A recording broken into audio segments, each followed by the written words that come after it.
एक दो गानों से शुरुआत करूँगा, थोड़ी थोड़ी लाइनों में। सजा दो घर को गुलशनता, अब मेरे प्रभु राम आए हैं। और एक गाना और फेमस हुआ था यूपी इलेक्शन में, जो राम को लाए हैं हम उनको लाएंगे। और राम नाम की धूम मची है, लूट सके तो लूट ले। क्या हो गया, कांग्रेसी क्यों नहीं लूट पा रहे? काहे लूटेंगे? वो तो कोई ऐसा काम नहीं किए, खाली राम को तो अगेंस्ट में खड़ा रहे हैं। राम मंदिर नहीं बने जैसे, तो उनका तो कोई श्रेय नहीं जाता। सारा श्रेय तो मोदी सरकार को जाती है, मोदी जी को जाती है। ये मोदी जी को क्यों जाता है? कोर्ट का फैसला है, मोदी जी को क्यों श्रेय चला जाएगा? देखिए, ये मोदी सरकार को जिताने वाला आवाम 140 करोड़ है। और ये उंगली का पावर आपको मालूम है ना, वोट का पावर। ये वोट दे करके, अपना सहमति दे करके उनको बैठाए हैं गद्दी पर, ठीक है। और उसके बाद में ये मोदी के सरकार को जो सहयोग दिए हैं, जो कोऑपरेट कर करके उनको यहाँ का, हिंदुस्तान का प्रधानमंत्री बनाए हैं, और उनके द्वारा राम मंदिर बनाया जा रहा है। आज सुप्रीम कोर्ट में जा कर के जहाँ जहाँ पेच फंस रहा था, वहाँ वहाँ तेल नहीं डालते। जो बदमाशी कर रहा था उसका कान नहीं मोड़ते, राजनीति नहीं करते, कूटनीति नहीं करते, तो ये मंदिर और 500 साल मिलने से रहा था हिंदुस्तानियों को। तो ये मोदी की सरकार जो है ना, जहाँ जहाँ पेच फंस रहा था उसको काटे, जो प्रॉब्लम हो रहा था क्रिएट, उसको कूटनीति से उसको ठीक किए। तब जा कर के जहाँ पेच टाइट करना था वहाँ पेच टाइट किए, नट बोल्ट टाइट करना था नट बोल्ट टाइट किए, तब जा कर के राम मंदिर मिला है। आपको देखने में ऐसा सुविधा लग रहा है कि राम मंदिर मिल गया। और एक बात जान लीजिए, ये मंदिर, नया मंदिर कहीं नहीं बन रहा है। ये जो हवा विपक्ष जो है ना, हवा उड़ाना बंद करे। नया मंदिर, नया मंदिर, नया मंदिर कहीं नहीं बन रहा है। ये पुराना मंदिर है, हजारों साल पुराना मंदिर है।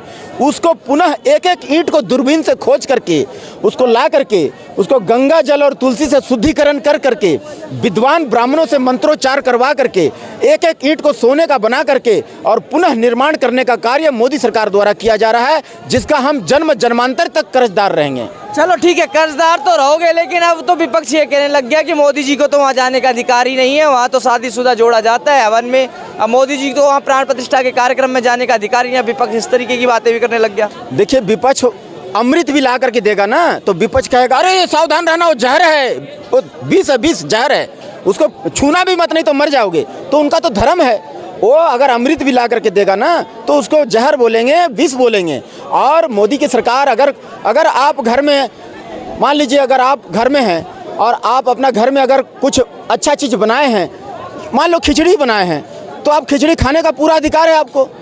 तो वैसे ही अगर मंदिर को पुनः निर्माण कर करके, अगर रिपेयरिंग कर करके, रफू कर करके, मरम्मत कर करके, फिर से अगर शुद्धिकरण करके बनवा करके यहाँ का भारतवासियों को देने का काम किए हैं, उनकी आत्मा को उनका शरीर में फिट करने का काम किए हैं मोदी की सरकार, तो उनका पूरा हक बनता है। जल्दबाजी क्या थी? विपक्ष कह रहा है मंदिर अभी पूरा तैयार हुआ नहीं, 2024 था, इसलिए ये बड़ा इवेंट कर दिया बीजेपी ने। अब एक एक पल पत्रकार साहब, हजार वर्ष के समान हमारा बीत रहा है। 500 साल से मुजरिम की तरह टेंट में थे श्री राम प्रभु। कहाँ हैं आप? कौन दुनिया में रहते हैं? श्री राम प्रभु 500 साल से, मैंने 500 ईयर्स, 500 साल से एक मुजरिम की तरह टेंट में रहते थे। 1 इंची भी तिरपाल बदलनी होती थी ना, तो सुप्रीम कोर्ट से ऑर्डर लेना पड़ता था, और तभी जाकर के जो है ना वहाँ तिरपाल माने ये होता था। तो सोचिए कितनी गंदी जगह में, मिट्टी में और फटे हुए तिरपाल में श्री राम प्रभु रहे। आज जितना जल्दी हो सके हम चाहते हैं कि मंदिर बन जाए, तो फिर लेट काहे का? और बिहार से ही नीतीश जी आते हैं, कह रहे हैं कि अगर आप बीमार पड़ोगे हॉस्पिटल जाओगे या राम मंदिर जाओगे पहले? देखिए, गांजा पिए गुरु ज्ञान बढ़े और घटे कुछ अंदर का, और सूख पाख के लकड़ी बन गया, रूप बन गया बंदर का। पहले वो चीज को खत्म करे ना हो।